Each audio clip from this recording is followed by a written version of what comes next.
ఎటువంటి కంటి సమస్యకైనా 100% ఆయుర్వేద పరిష్కారం సంజీవన్ నేత్రాలయ.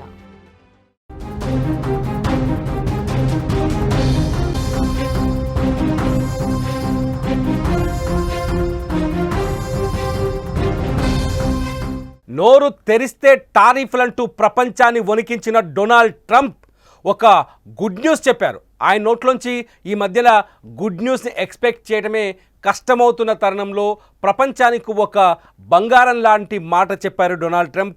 ఆ మాట ఏదో కాదు, బంగారం పైన ఎటువంటి సుంకాలు లేవని క్లారిటీ ఇచ్చారు డొనాల్డ్ ట్రంప్. అమెరికా అధ్యక్షుడిగా రెండోసారి ఎన్నికైన తర్వాత డొనాల్డ్ ట్రంప్ తీసుకుంటున్న నిర్ణయాలు రాజకీయ, సామాజిక, ఆర్థిక వ్యవస్థలపైన తీవ్ర ప్రభావం చూపిస్తున్నాయంటున్నారు. ఇటీవల తమ దేశం దిగుమతి చేసుకునే వివిధ దేశాల వస్తువులపై అమెరికా అధ్యక్షుడు డొనాల్డ్ ట్రంప్ భారీ స్థాయిలో సుంకాలు విధిస్తున్న సంగతి తెలిసింది. అయితే బంగారంపై సుంకాల పెంపు ఉంటుందా లేదా అన్న విషయంపై సందిగ్ధత నేపథ్యంలో బంగారాన్ని సుంకాల నుంచి దూరంగా ఉంచుతామని ట్రంప్ స్పష్టం చేశారు. దీంతో గత కొన్ని రోజులుగా కొనసాగిన ఊహాగానాలకు బ్రేక్ పడినట్టయింది. ఇటీవల ట్రంప్ పలు దేశాల నుంచి దిగుమతి అయ్యే వస్తువులపై 50% సుంకాలు విధిస్తున్న సంగతి తెలిసిందే. బంగారంపై కూడా సుంకాలు విధిస్తారని ఊహాగానాలు మొదలయ్యాయి. దీంతో బంగారం ధరలు పెరుగుతాయని అందరూ భావించారు. కానీ అది కాస్త రివర్స్ అయింది.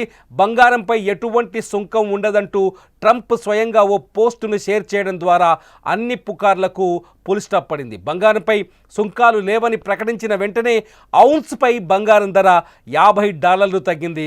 ట్రంప్ ప్రకటనతో అమెరికా బంగారు ఫ్యూచర్స్ ధరలు 2.4%, స్పాట్ గోల్డ్ ధర 1.2% మేర తగ్గాయి. రష్యా నుంచి చమురు కొనుగోలు చేస్తున్నారనే కారణంతో ట్రంప్ భారత్తో సహా అనేక దేశాలపై 50% సుంకాలు విధించిన విషయం తెలిసిందే.